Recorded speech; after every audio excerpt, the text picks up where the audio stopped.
Welcome to Mentor. I'm Rachel Ford. And I'm Marco Bertozzi. And we're founders of TheZoo.London, consultant collective and executive search. And our podcast is all about sharing hard-earned wisdom from those who have been there and done it. And the insights you will not find in a business book, but you can use in your everyday life. And today we have the privilege of welcoming in Matt Brittin. CBE. We only have knighted people on this. It does seem that way. We only have New Year's honours. I don't know how that's happened, but it does seem to be happening. Seems to be that. But he was his last role was EMEA. Basically, top dog at Google across EMEA, Middle East and Africa. Yeah. And it's like full of insight. I mean, he's amazing. One of the lovely things he said, and I've never heard it before, was around the higher you up in an organisation, or the bigger the title, the longer the shadow you cast. Yeah, and I thought it was amazing. That was amazing because it's about how you are the role model, and your behaviours and the way that you operate basically casts a positive shadow over the whole organisation. Yeah, sets the behaviours that you expect of others and what they can do. Yeah. I thought another quite simple thing, I guess, on paper, but he talked about putting the best people on a job or a project or a role, and then getting out of their way. Yeah, and he learned that from Larry Page, co-founder of Google. Who better to learn from? I mean, who better? He learned from a lot of people. And then also, you'll have to tune in why, but our first Olympic medalist. Yes. We've had a lot of very good sports people, but our first medalist. So look forward to diving into that. Yeah, great episode. Okay, so let's bring Matt in with a quick word about our sponsors. Hey Marco, when you think of a great mentor, what words come to your mind? I think smart, definitely, supportive, obviously wise and experienced for sure. Yeah, I think the same really. And, someone knowledgeable who pushes your ideas beyond your first ideas. That's why we chose Viral Tribe, because they've helped us on our podcasting journey. Yeah, you could say they've been our podcasting mentors, couldn't you? They most definitely have been our ultimate support system, helping us with creative ideas, production. And with state-of-the-art studios like we're in today in the heart of Soho, London, they're not just brilliant at what they do, but they make the whole process seamless and stress-free. And they work with some of the biggest creators, producers and brands, making everything from chart-topping shows to branded entertainment. So if you're thinking about launching a video, an audio, a live podcast, make Viral Tribe your podcasting mentor. Drop them a line at hello@viraltribe.co.uk, and if you quote mentor, they'll give you 20% off your first 3 bookings. So what are you waiting for? What are you That's waiting good. for? Welcome, Matt. Matt, come on in.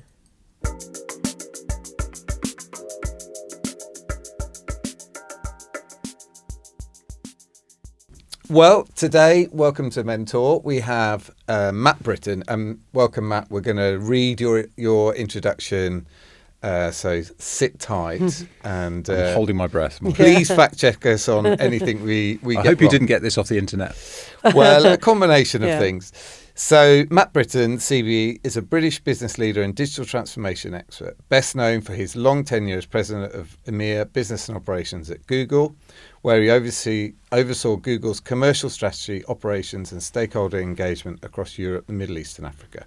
Throughout his tenure, Brittin was one of the most visible technology executives in the UK and Europe, frequently engaging with policymakers, industry bodies and media on issues including digital regulation, data privacy, online safety, digital skills, which I know is important to you, taxation and the future of work. Outside of Google, Brittin has a strong track record of board and non-exec leadership. In 2025, shortly after stepping down from Google, he was appointed as non-exec director of Guardian Media Group. He has also served on the boards of Sainsbury's, the Climate Group and the Media Trust. A former competitive medal-winning British rower and Cambridge Blue, he speaks often about teamwork, endurance, strategy and the importance of empowering teams. In the King's New Year's Honours 2026, Brittin was appointed a Commander of the Order of the British Empire for services to technology and digital skills. Congratulations. A formal recognition of his contributions to the UK and European digital economy. There you go. Wow. Good enough. Right? Good I've enough. got a very good research team. I'll take that. Okay. That's the nicest thing anybody's ever said about me. Yeah, we'll send that to you. Well, I mean, what an introduction, and we're so grateful for your time today, Matt. It's really. It's all right. I'm on a gap here. I've got Well, I plenty know of time. you did see it. I know, which is great. Which is actually a great time for reflection. So we're really hoping that we hear a lot of some of your gap year as well. But if we can take it back to the beginning, we always start, like, in your own words, your career in 60 seconds. I think you started at McKinsey. Did you use that word? Well, gosh, there's so many ways to tell a career story, and we might talk about that. I mean, I guess I started doing a paper round. Here's one way of telling my career. I started off doing a paper round in the late 1970s, and I remember picking up this sort of yellow, mustard yellow dial telephone handset and calling my grandparents to tell them that I'd got my first pay packet, which was probably about 50 pence. And you know, what I thought then was, if only there's a way somehow to combine the amazing magic of telephony with the information in the newspaper and build a business that could go global. And that's how I set out to build a career. You know, I had to learn how to do deals. I had to go to a really top university, had to be really resilient and learn how to do sport to do that. I had to work in the media, and then I had to go and work at a company that was going to be able to do that. And that's how I thought about my career. Wow. Not, I was going to say, that's like that little 9-year-old. No, of course not. I mean, it's the other way around. I mean, you are the random definition of a high achiever, I think, when we look at that, all the different areas. But yeah, keep going. We're but interested. I think so. I was listening to your brilliant interview with Rory Sutherland, and he sort of talked about, you know, looking forward, you can sort of be expansive, and then when you look back, you can tell a sort of coherent story. And you mentioned I was a rower, so you spend your whole time looking backwards while going forwards. And so I think, you know, if you look round and you say, well, that's what that little paper boy did. He plotted out all the skills he needed to do a job in an industry that didn't exist with a technology that hadn't been invented. But actually, it's a random, you know, it's a random thing, you know. So what did I do? I started out, you know, actually sport was a big thing for me. My mum and dad were both really good ball sports players. My dad had a trial for Chelsea in the 50s, didn't go, he had to do national service. My mum was a county netball player, and they laughed at me when I couldn't catch a ball or throw a ball, because I grew quite fast and I was quite uncoordinated. But then my primary school teacher said, this kid's going to be a juvenile delinquent. I was quite disruptive, which you wouldn't think now, because I'm, you know, relatively calm and well behaved. Were you a bit bored at the time? And turned out, they sent me to an educational psychologist, and they said, well, he's just really bored. And so then my parents, who were quite concerned, managed to get me a sort of bursary to go to a local grammar school that had just become a fee-paying school. And they had an old boathouse with a load of boats. I got in a boat, and in rowing, what they do is they teach you exactly how to move. So for the uncoordinated but big bloke, there's a chance of getting good. So I get quite good at rowing, get into the British junior team, look at how I get better. And the only way to do that is go to a top university. So then I had to study, and I managed to get into Cambridge, lost the boat race 3 times. That made me really angry. And determined. And determined. Was in the British team, won some medals, but never a Olympic gold. What year was that, just roughly? This was in the 80s. So races. I went to the boat race was 87, 88, 89. Right. My first boat race, we were up against a bunch of ex-Olympic Americans. They had a mutiny, and we rowed against the reserve crew from Oxford, who won because we filled up with water. That was made into a book and then a movie. So it kept coming back to bite me on the arse. So I think, one of my lessons is you win or you learn, and I learned a lot from that. Sorry, I haven't even got into... No, carry on. This now, is great. This is fascinating. Carry on. Steve King took the whole podcast. Yeah, pretty much. That's your outer limit. I love Steve. He's a good storyteller too. So where was I going with that? Yeah, so sort of it was the sport that took me to Cambridge. It was the sport that taught me about pain and defeat. And then I wanted to continue in the British team, but there was no lottery funding in those days, and to be a full-time athlete in a sport like rowing was impossible. But what I found at university was some of the rugby players in the England team had gone into property development, because property developers really like their sport. So I managed to get hired by a real estate company who would allow me to go training in the morning, have a nap in the toilet in the middle of the day, and go training in the evening. And my job was basically to measure the inside dimensions of buildings with a tape measure. And I wasn't very good at it, but that allowed me to keep going in the full-time sport. And then I reached the point in rowing where I realised I was not going to win an Olympic gold medal.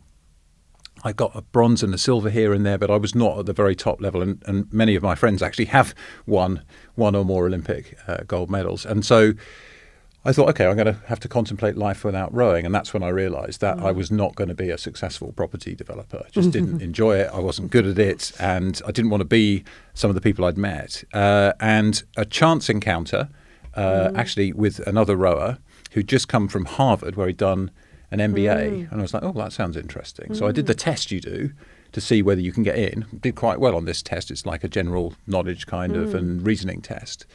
And this guy told me you can get a soft loan, which will help you to fund the cost of business school. I just got married.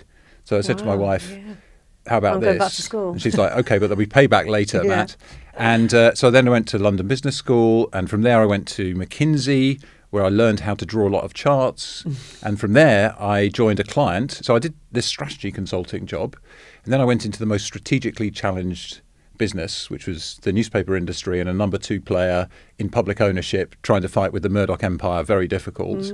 And then Google, by that stage, was looking for somebody to run their UK operation. And they were looking for somebody who had strategic knowledge, who understood the advertising business. I was running, at that point, the advertising business in the newspaper company. And somebody who, was resilient and adaptable. And I sort of looked like that, but it was completely random. And then I joined Google in 2007. But it took you there. Took you to that part. Like you say, when Rory said that your career is a series of events, isn't it? Yeah. But actually, those chance meetings and the way it got you there was like you were perfectly set up for Google. So, like I say, I can tell that coherently in one direction, but it was very random. Yeah.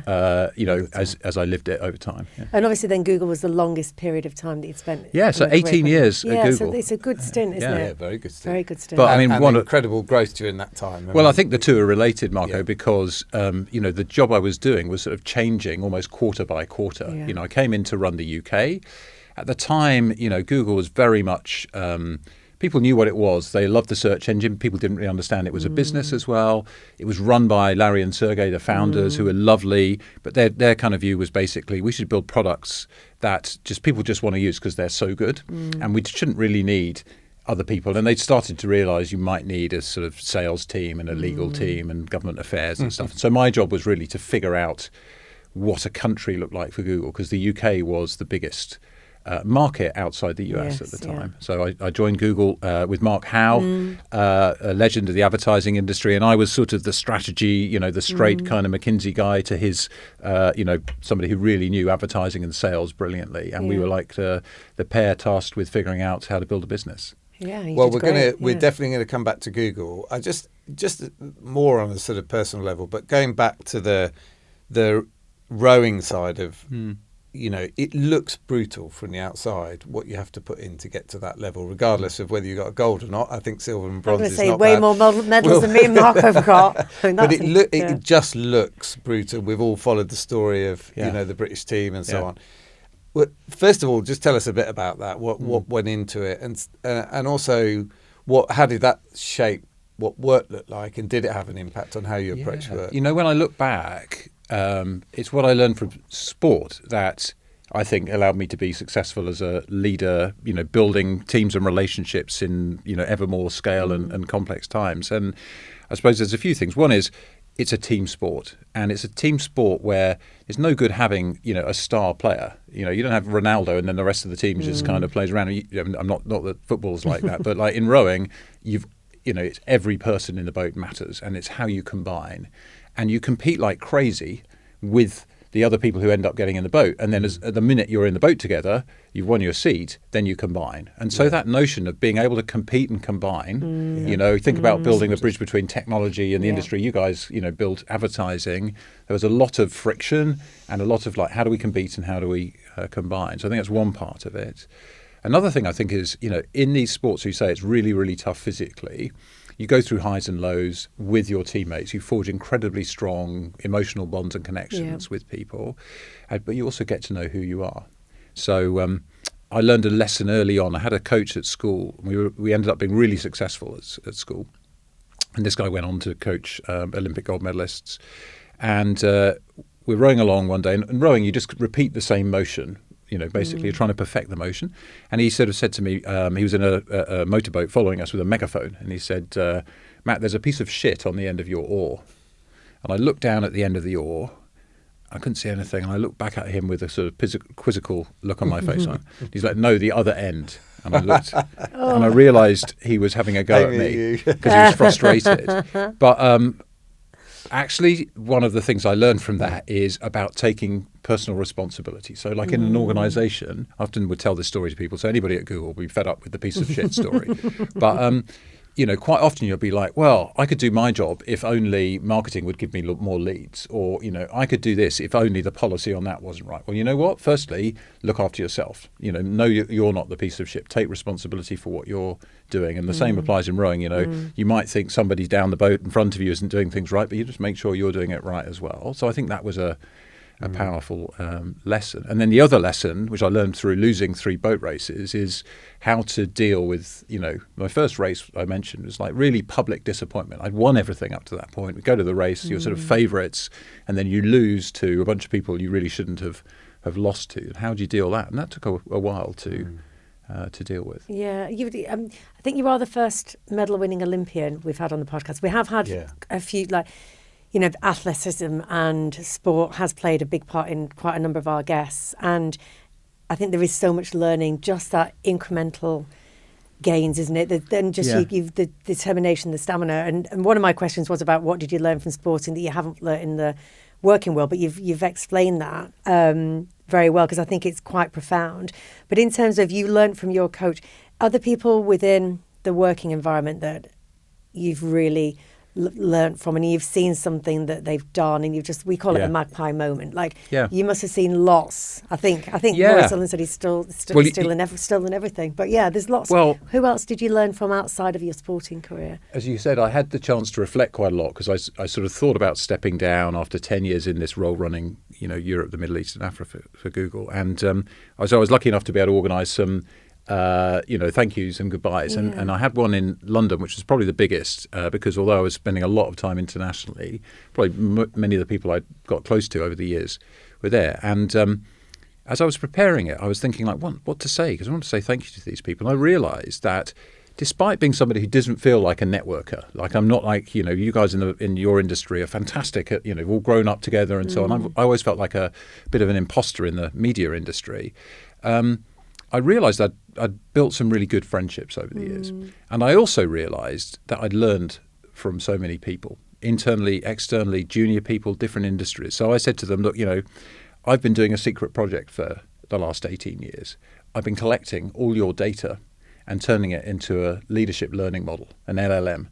And what I've done is I've learned from everyone here. And I called out a few people, and we were just talking before you came in, you had Stephen Myron in here, and he mentioned this advice that he'd been given about handwriting a note to people to say, here's me, haven't met yet, but I want you to know I'm here if you need anything. And I stole that piece of advice when I started running Google in the UK, and I passed it on to every one of the country managers. I had 40-odd country managers to say, when you take the role, this is a great way of doing things.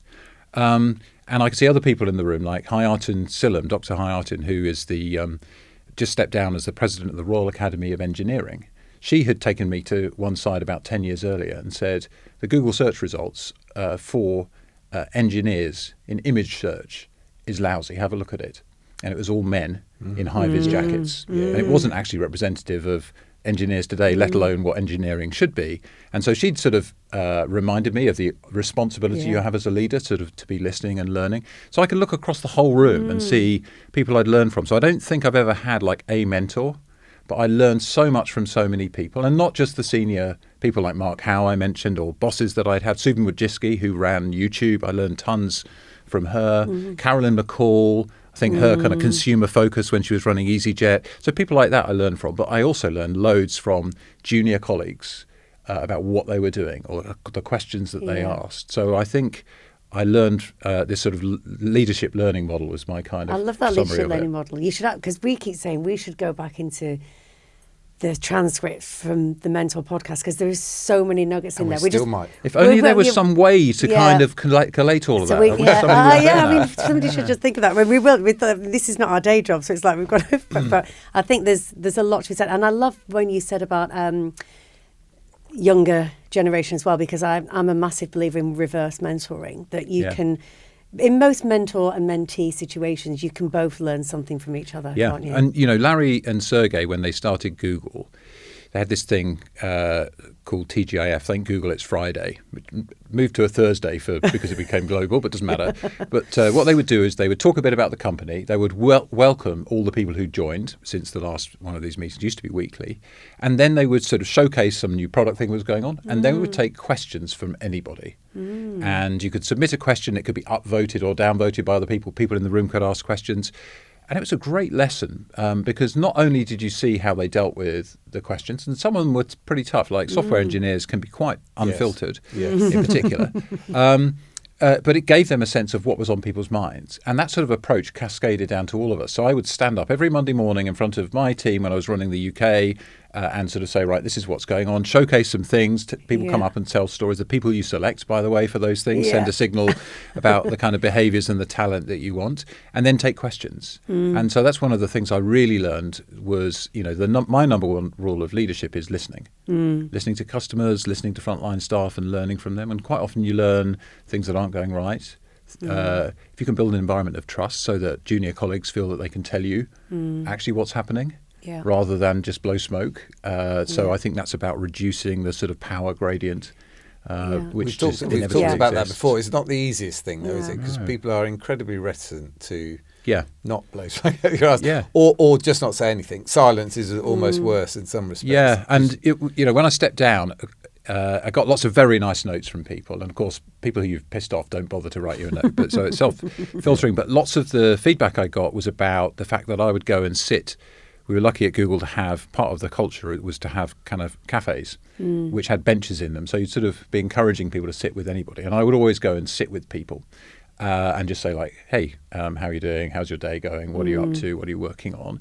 And try to be sort of approachable in that way and just listen. And then I'd quite often make a note and follow up on something that somebody had told me. And I think that was one of the ways I tried to make sure I felt approachable. Well, let listen and build that trust. We've heard it before, like, walk the floor, like, get it, there's nothing, it's like your ivory tower in your corner office. It's like being the truth. But also what you are engaging with them and building that. I suppose that psychological safety as well. That's another thing we've spoken about. You want people to feel that so they can speak up. Yes. And of course at Google, famously we did this, because it's a data-driven company. We used to say, in God we trust, everyone else must bring data. So the people team at Google did a whole bunch of research about what were the characteristics of high-performing teams at Google. And the key factor they found was psychological safety. The sense that, your boss has got your back and, because it's an innovation company. You need people to experiment. Yeah. And I never liked the phrase, you should fail fast, because I feel like that sort of sets up a weird dynamic. But what we should be doing is experimenting and figuring out what works and then getting behind that. And that's enabled by a leader who can give psychological safety. And I feel that we're in this moment now of sort of meta-crisis, right? The world is so uncertain. Climate, geopolitics, energy prices, what AI is going to do to the world of work. It's really, really hard to lead in that environment. And one of the most important things as a leader is to combine the clarity on where you're going with the sort of building a culture that's safe, where people will experiment and partner, admit what they don't know, and learn together. Yeah, definitely. And I'm going to come back. I'm going to reverse this. We're like one of those episodes where they jump forwards and backwards in time. We're going to go back. I was a big Doctor Who fan. We're going to go back to Trinity in a second. I just want, because we never. You were probably closest to the sun when it comes to Larry and Sergey. I just wondered, not in a sort of mentorship way, but these people have been written about and, endlessly analysed. What was your first-hand experience? If there was anything you took away from your experience? I learned so much from them. As I mentioned, Susan Wojcicki, who sadly passed away, who ran YouTube. Demis Hassabis worked with more recently at Google DeepMind, just brilliant. I thought hard about this as I was leaving, and I remember a conversation with Larry Page, and didn't see much of him, because he was building product and he hired a professional CEO, and now he has Sundar Pichai, who's brilliant as well. They did very well at that, didn't they, before as well? I think one of the key differences that's made Google sustained in its success, but I think also one of the tech companies with good values, is that they hired a professional CEO. Yeah, so you didn't have the founder being the CEO and the chairman and nobody saying no to them. And I think that helped. But I remember talking to Larry when I'd first started, and I think it was first or second meeting with him.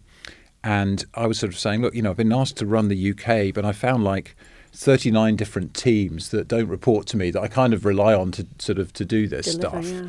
And he sort of said, well, that's why we've hired you. And then he said to me, no, what you do as a leader is you put the best people on the most important work and get out of the way. And that sounds really simple, but actually, who are the best people? Often it's diverse talent, interdisciplinary people, really smart, collaborative, and they hired well at Google for that. On the most important work, your job as a leader is to identify the most important work. There's so much you could do. What's the most important work? And then getting out of the way doesn't mean leaving people. It means creating an environment where they feel accountable and supported to do what they're doing. And I think, in a world we tend to overcomplicate org design, people think it's all about structure. That's the lesson I found myself applying time and time again. Who are the best people for this important work? How do I get them to be able to succeed at pace? Yeah. So, and it sounds simple. Yeah, I was going to say you did it incredibly well. Well, everything's simple. It's just people that complicate it. It's like putting a footballer in the position they can actually play rather than putting them in weird places. So you joined Trinity, and that was at a time they were going through a lot of digital disruption. I guess first of all, why did you join? Yeah. And secondly, I imagine it was considered a risky move, was it? Or was there still sort of considered great opportunity in the space? So I'd spent several years at McKinsey and learned a ton about like rigorous thinking, communication. You get to work on short projects in lots of industries. And I used it as an experimenting lab, really. So I wonder if I wouldn't like doing financial services. Yeah, turns out I don't really enjoy that industry. Lots of reasons. Marketing I enjoyed, technology so I used it to sort of discover things that I enjoyed and was good at and things which I wasn't. And I was a bit of an outlier at McKinsey because I was really focused on, does the client we're working with have the ability to make what we're recommending happen? Whereas quite a lot of the focus I felt was on, have we got a brilliant solution? Not will it actually have an impact? Yeah. So I was often dropped into situations where a brilliant team was failing to convince the client. So anyway, I worked with this newspaper company, Trinity Mirror, on a project or two, and I really liked the fact that these people in the industry were brilliant at implementation. Like you build a new product every single day and get it out to in physical distribution, thousands of locations across the country, just the right number so you have only one left at the end of the day, so you sell as many as possible without much waste. I thought it was incredible, and I really liked that. And also by then I'd realized that I sort of wanted to try to run things rather than give people advice. And I really valued the kind of clients I'd worked with who I thought were great at leading.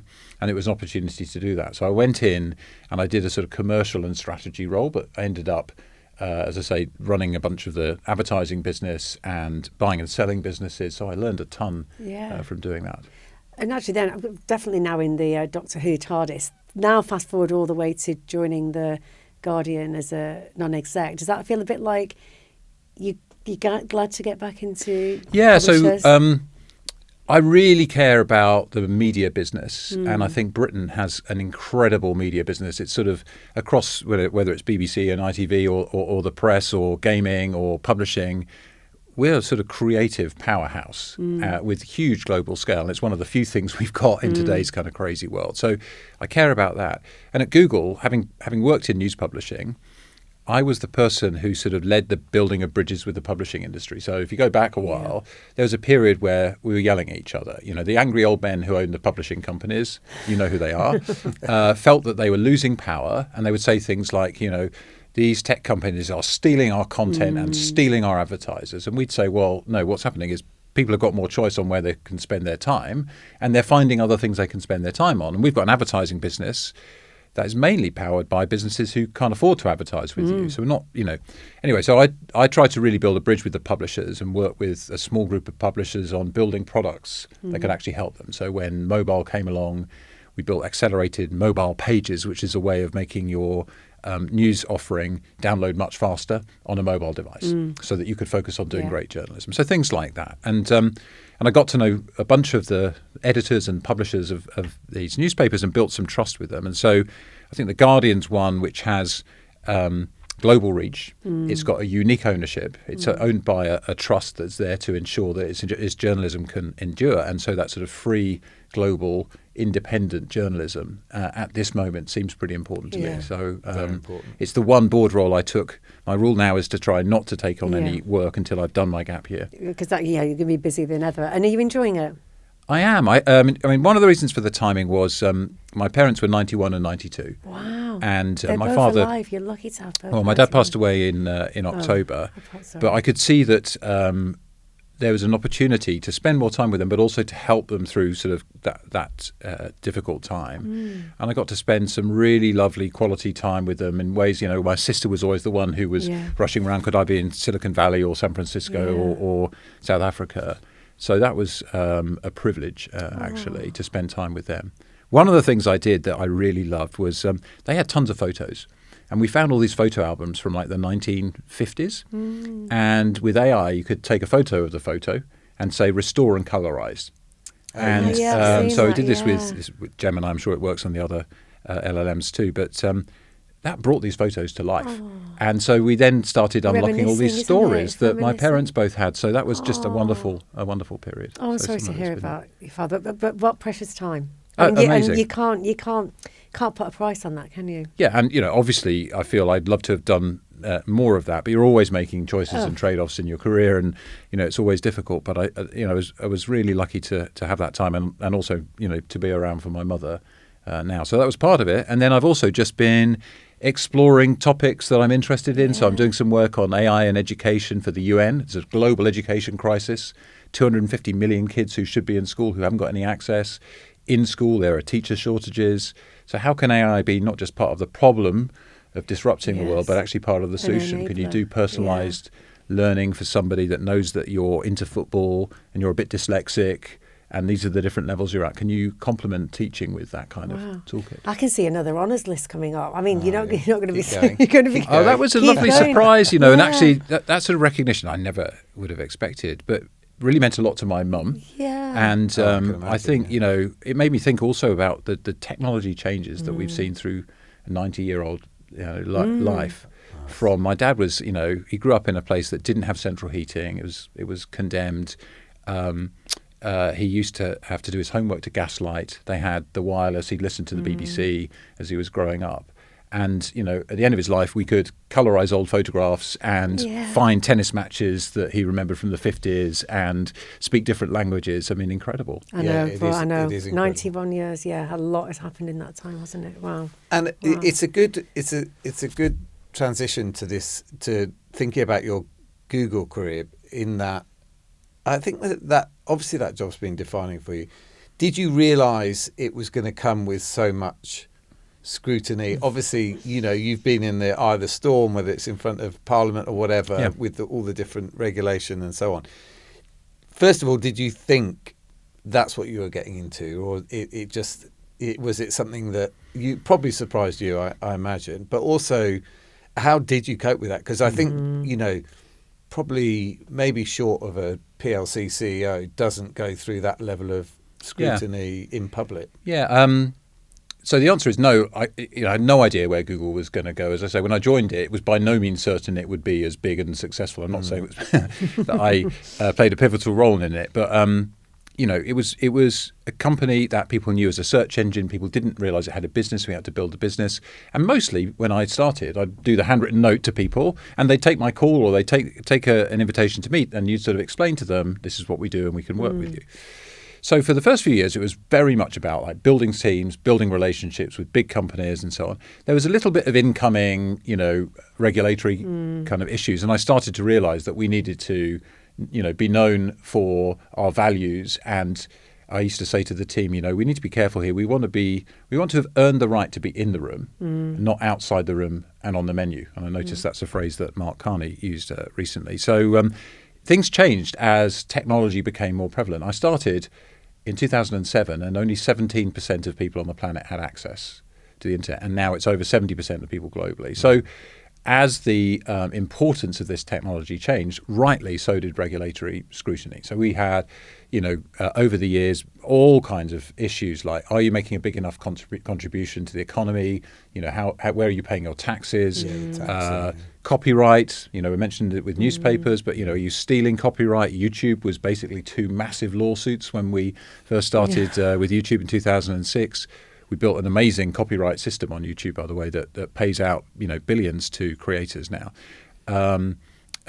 Personal data, privacy, competition, so on, and AI regulation, and on and on. So in the last 10 years, I was very much in the forefront of these conversations. And my view was, we need to show that we're sensible people to have in the room. We're not there to win every argument. It's up to the lawmakers to make the laws. And I tried to be a bridge between policymakers and technology, between the West Coast and Europe, where most of the issues that we have as technology companies, we had as Google, started first in Europe. Because Europe was going, who are these big Californian companies? And why are they doing these things? And there's different points of view on things like freedom of speech, on things like copyright. We have different traditions. So I was trying to be that bridge. And it must have been very stressful, though, those moments when you're... Well, I think something I learned from somebody, in fact, I think it was Alison Lomax, who now runs YouTube in the UK. She had this phrase, which is never shy away from a shitstorm. And that's sort of how I am as well. So I felt like my job was to go and see the people who were most angry or complaining, whether that be the publishers in the news industry. I remember when I was appointed to the role running Europe, my first trip was to Brussels, where there were all of these concerns. And there was a member of the European Parliament who's now very senior, and he had tabled a motion to break up Google. And there was no real logic behind it, but so I went to see him personally. I said, hey, would you mind seeing me? He said, yeah. I said, look, do you mind me asking, why did you table that? And he said, well, I was hearing from all these publishers all the terrible things that you do. And I said, have you ever met anybody from Google? And he said, well, no. I said, well, that's a one-sided story. Here I am. Let's go through some of these things. And of course, when you meet people and you're curious about what they're concerned about, and you can build a relationship and a rapport, not say you turn him around, but suddenly he'd met somebody from Google. He could see that was a reasonable person. He understood that some of the views he'd held maybe weren't kind of balanced views. So I felt like I had to do a lot of that. And sometimes that was personally painful because, you're being yelled at, particularly in the UK, actually. The system here is really brutal. If you get called before a select committee, it looks like a court of law, but it doesn't run by those rules. I look at those things and I'm like... I know, that would be you've got all your notes stressful. and everything has to be... Yeah, and look, I think in retrospect, I learned a lot from some of those things. And, just like some of my early media interviews, I'd say, I learned a lot over the years on how to deal with those tougher situations. I mean, it looks interesting. Obviously, everything you've done must have been fascinating to some degree. Is it what you... Did it come naturally to you? Is that something you wanted to do? Because it's a bit like saying, at a slightly lower level, a CEO of a media agency will often say, they don't get enough time with clients because they've got to do all the internal stuff and whatever. Was it a bit like that you were like, oh, okay, I'm just doing regulation stuff, so No, much? I had to learn a lot. And so, one thing is get the best people around you. So, for example, on media, I was a reasonable communicator, but I knew I needed to get better. And we were lucky enough to hire a guy called Peter Barron, who was the editor of Newsnight when it was in its heyday. And Peter, I learned so much from Peter about how to prepare. We'd go towards a media interview, and in the way, he'd be asking me the toughest possible questions he could think of and helping me to respond, with the right tone and calmness. There's lots you learn there. And so I learned a lot.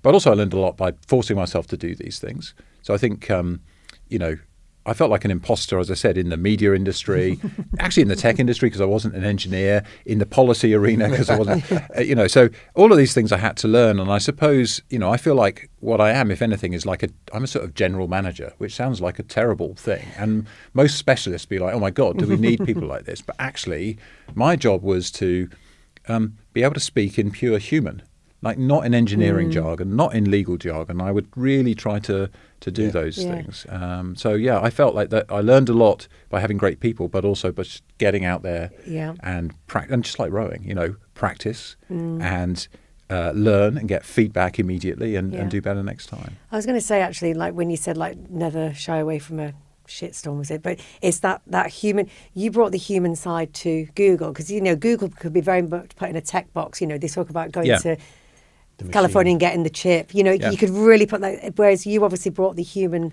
side to Google, and you.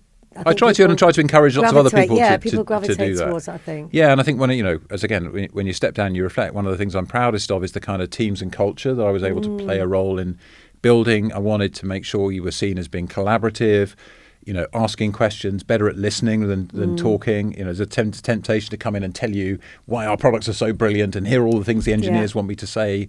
And so, and another tough time actually that occurs to me. So there was a period just over 10 years ago now, I think, when violent extremists were using video to radicalize people, and YouTube was the home of video, and part of the problem was on YouTube, and the press picked up on it, and coincidentally, the day before Adweek London, they ran this story about advertising appearing against videos. Yeah, do you remember this?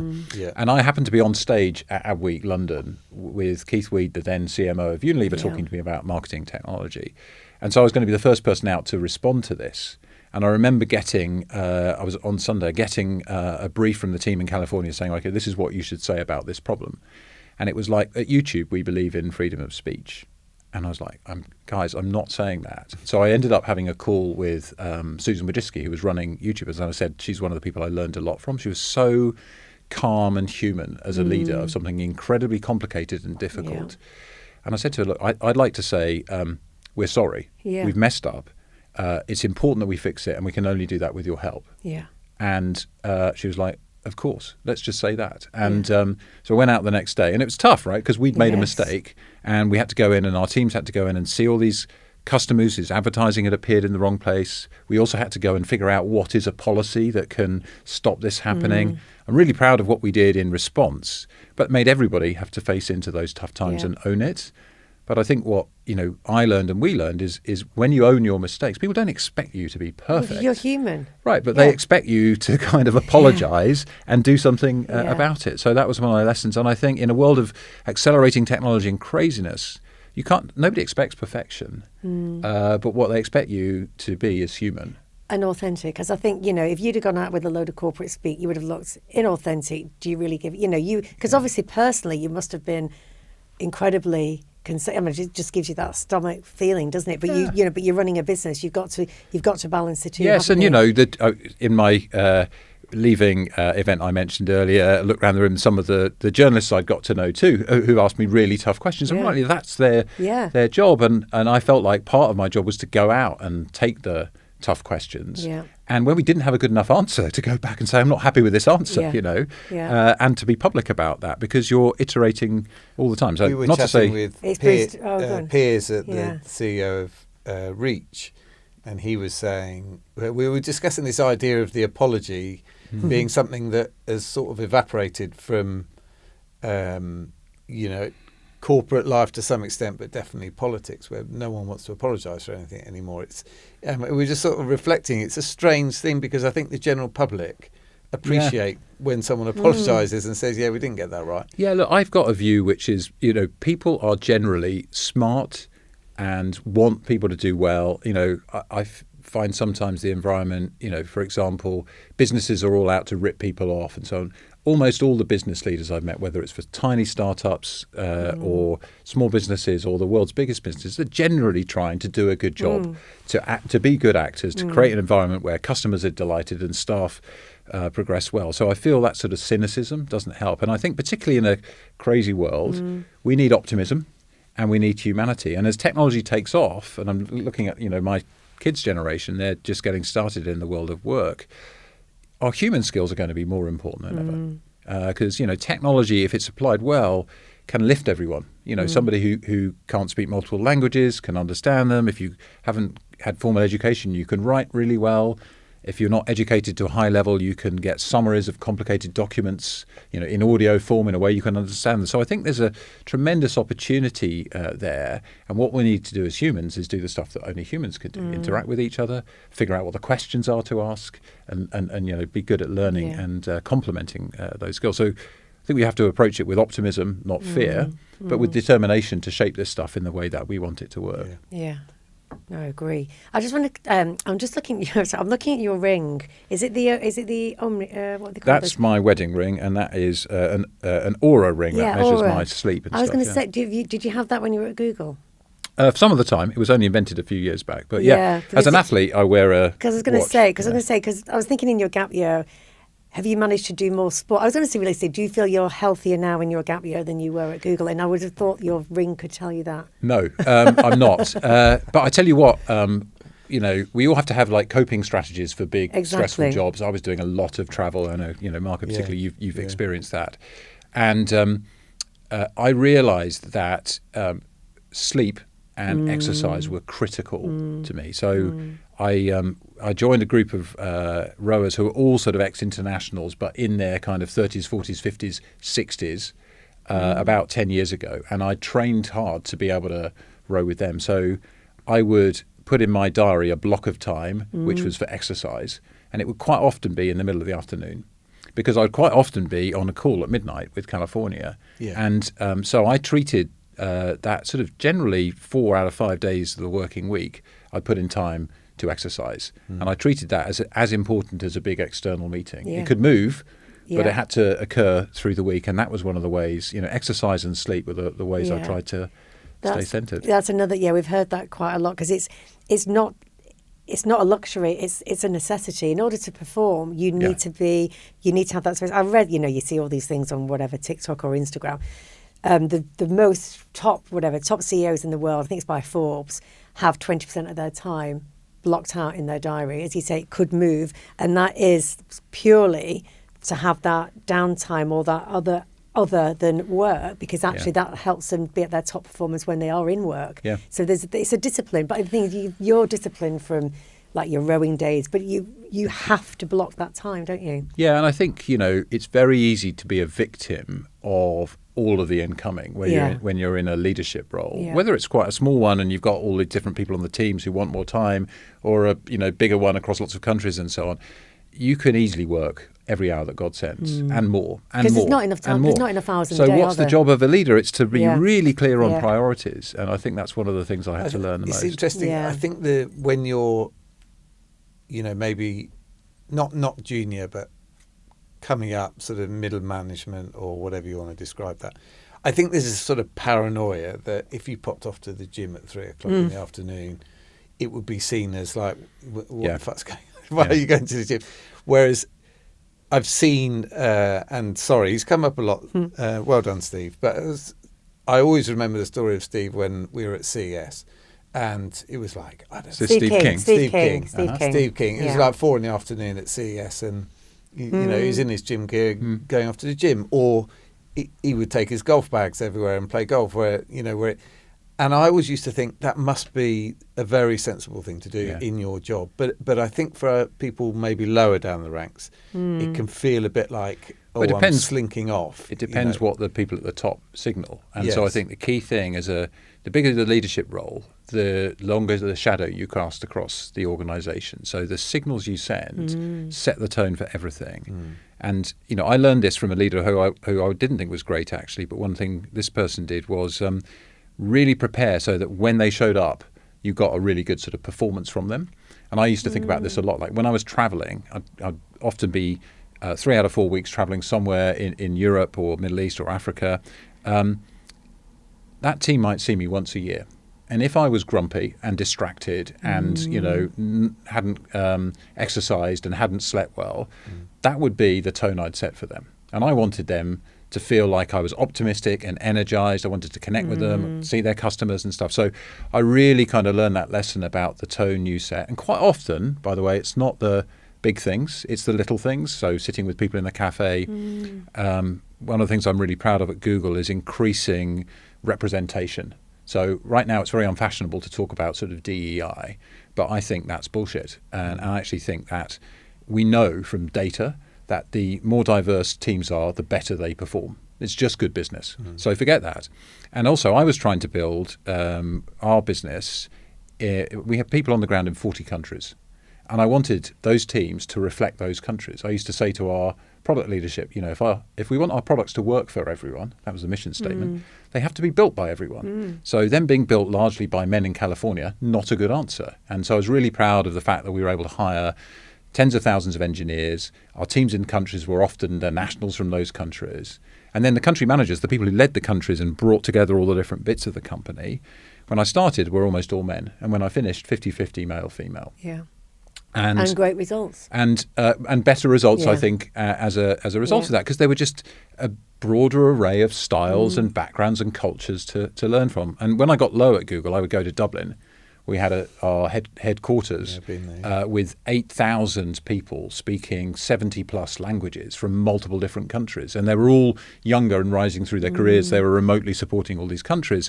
And it was just like the melting pot. I could take the temperature of any country anywhere. And I found that really energizing, one of the places I would learn the most about what was really going on.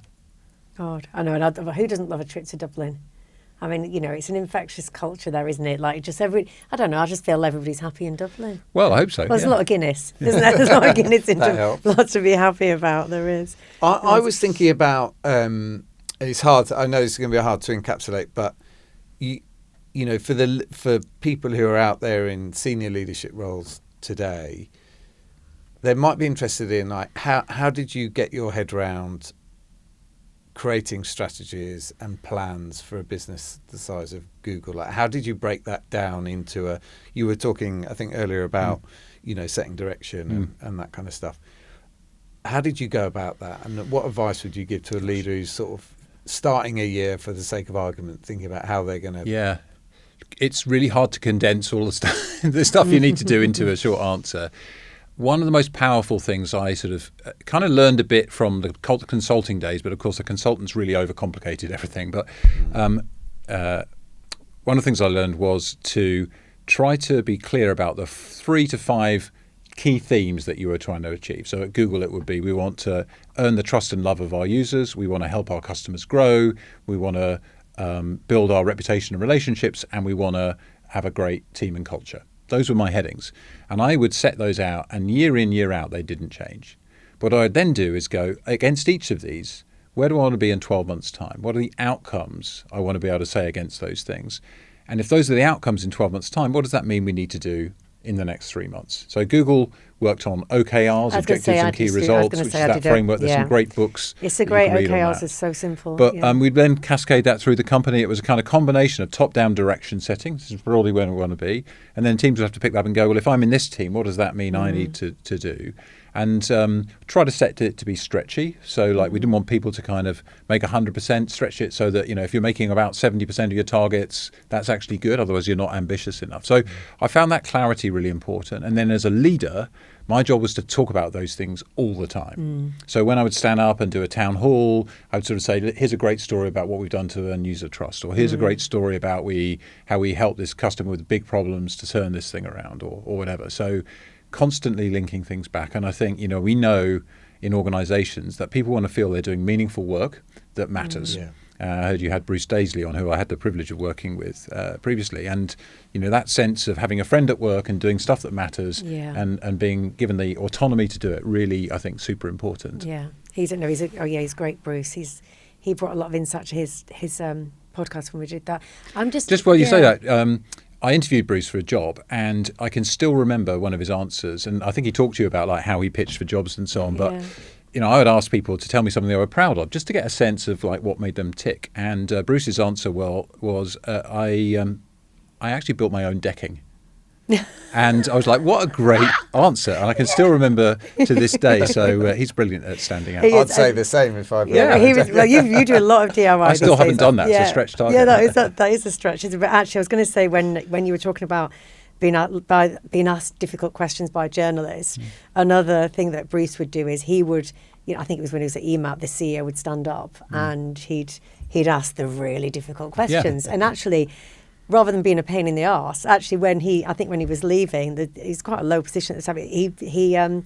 The CEO like, why are you leaving? Like, or when he wasn't in the question, where's that geeky guy with the glasses asking the awkward questions? Totally agree. If you want a culture that's open and where people feel psychologically safe, one of the best things you can do is elevate the people who are asking the awkward questions. You don't want people being horribly disrespectful. Well, yeah, just for the sake of it. I learned a lot, sometimes when we weren't where we needed to be on things like the experience of minority groups at work, the people who had the courage to sort of ask the questions and say, look, this is a problem, I would go and find them and sort of say, well, help me to help you. Let's sit down and work on it. So I think you want to sort of elevate those people because it sets the right tone, in my view. And as you say, it's the radar on what's actually happening within the organisation. Really sadly, we're now coming towards the end. We've probably got 5 or 10 minutes, but a couple more minutes, because I just wanted to ask you a question. When you, big things after 17, 18 years at Google, when you stepped down, clearly you had like the most wonderful kind of series of events so you almost like it just sounds like the perfect way to leave any company. It wasn't like an Elton John tour, let's be honest. There was a few little events, but it's a bit because it's closure, because it's and how did that feel for you personally after, I suppose, marking a different chapter in your life, in your gap year and what comes next? How did you feel that from, I suppose, Matt Brittin, the businessman, stepping down from Google? How did that make you feel on a personal level? I thought about it for a long time. So in the spirit of my kind of how do you do personal development, we haven't touched on this maybe, so keep me on track. But I've got a kind of point of view in this, which is that the best way to figure out how to develop personally is go and talk to other people. So I did a sort of secret series of what I knew that they were kind of midlife crisis dinners. But I would reach out to people who I admired from all kinds of backgrounds and just ask if they want to come and have a dinner, and we'll just talk about where we are in our kind of careers. And I found that really interesting to see all the different ways that people had gone beyond, having a big job and thought about what next. So that really helped me. So I got comfortable that actually stepping out of something, I said as I was leaving, I wanted to go when people were asking why, not when. Yes. Right. So actually, I could feel that I was starting to go around the same track, and I wanted to have the same energy, and I wanted to be kind of ready. And the second thing for me was, I feel that the job of any leaders is to have a bench of talent that's ready. And so I looked at my team, and there were 3 or 4 people in the team who I thought were pretty much ready to do the job. And of course, they had not been tested in the job, and there's some convincing of your bosses to do because I had all the experience. But I was really delighted when my successor was somebody, Debbie Weinstein, who I'd hired 10 years earlier. She'd been successful in Europe. She'd gone to work in YouTube globally, came back and ran the UK, and they chose her to succeed me. So I was really happy in those ways. And I think, then there's a piece which is your identity. Your identity is so tied up in these big roles, as you all know, and many people working will know. And there's something about getting ready, for me, for a point where it's no longer about like getting a bigger gig. Right, I'm not going to run. I was running a business that was in 100 countries, people on the ground in 40, tens of thousands of people, $100 billion of revenue, growing at whatever percent. I'm not going to have a bigger job than that, and I don't want one. No. But you have to kind of put all that to one side and say, what I'm caring about now is how do we harness this technology for good? What's the future of leadership? So I'm going to work on some stuff a bit like you on what we don't know about leadership and how do we develop better leaders for the future. And I think that's really encouraging. So I was sort of ready to make that. Make that it's transition. the give back. Yeah, we've heard it. Moment, isn't it? Like where it feels natural to start reinvesting your experience into other people. I hope so, and I think I sort of became, when I stepped down, I kind of became a bit of a go-to person for career advice from everything from friends who are global CEOs. A couple of them have stepped down, people like Mark Reed and Emma Walmsley, for example, but also my kids who are just getting started trying to get jobs, and I found that the advice I was giving them was the same advice. And it was this. It was to do Project U. So Project U, in my view, is just like any project at work, you need to put time into your personal development. And you need to treat it, like I said, with exercise, put time in the diary. Put like whatever it is, half a day a week in the diary where you're doing Project U. And that is going and talking to people, actually in real life if you can, and sort of saying to them, I'm at this stage, I'm thinking about this. What's your advice? How would you view somebody like me? Is there anybody else I could talk to? Not I want a job, but that. And what you find, of course, is that overwhelmingly people are helpful. And generous with their time. And they've been where you are. And they're generous with their time and they're generous with their introductions. And I found out, with my son's generation particularly, they are graduating from university or coming out of school, sitting in a bedroom and doing online applications with no feedback, often for fictional jobs, and they learn nothing and they get really quite understandably depressed. But if they're going out because they've found a few people that they work with in an internship once who can give them advice, they learn from every single interaction. So I think Project You, the time and the confidence or the encouragement just to go out and have those conversations can make all the difference. And you don't know where leads come from, and you don't know what's going to energise you. That's back to Rory Sutherland, the serendipity of just that chance meeting. And it's something that Mark and I think really seriously about, like actually that human connection, having that network. The time to build a network's when you're in a job, not when you and it's kind of there's a lot. And also can be applied to people who are not at the stage you were at, but also just starting any point in their career where it's like it's still interesting to hear from.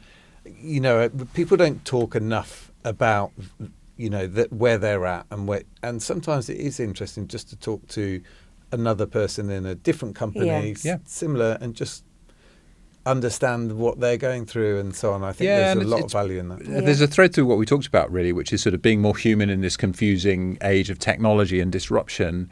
But I think overwhelmingly people are good and they want to help you. And I don't like the kind of go and network. Like I always felt really uncomfortable about that sort of go and build a network thing. It seems very odd and sort of not very British. But actually, if what you're doing is just asking for a bit of help, people really want to help. And that's one of the things I really valued about the culture I was able to help to build at Google was when people join them, like, oh my God, everybody I've met has said, how can I help you?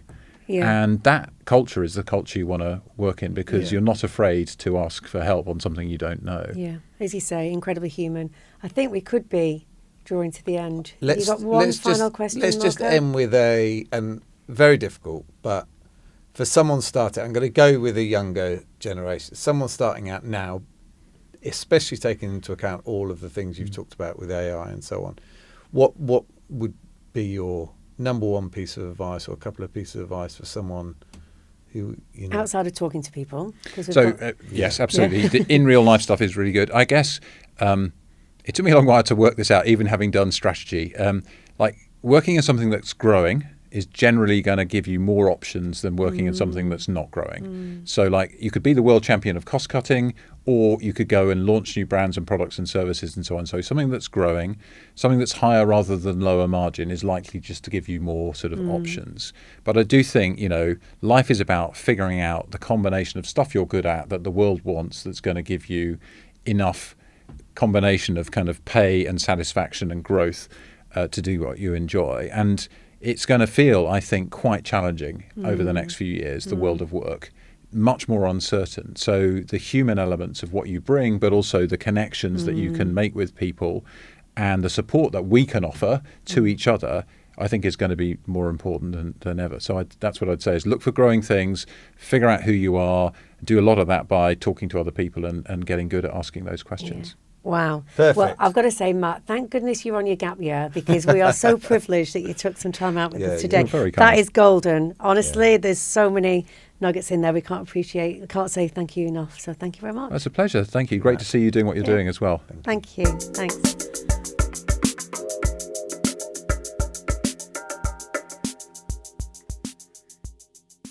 Well, that's all we've got time for. If you enjoyed the conversation, please do all the right things. Subscribe to the podcast. Give us a rating. The 5-star ratings are going up. But leave a nice message. Leave a nice message. Not everyone has. We didn't want the trawlers, but anyway, the trolls, I mean. Like and share. Yes, please. And if you need a little bit more wisdom in your business, do be sure to come to the TheZoo.London for your consultant needs or executive search. Don't forget, we do love to hear about your mentor stories and anyone that has inspired you. So you can find all our socials in the links. Please get in touch and let us know who's inspired you in your careers. Yeah. And Mentor is a Viral Tribe entertainment production. And please do join us next time for more pearls of wisdom from Mentor. Great.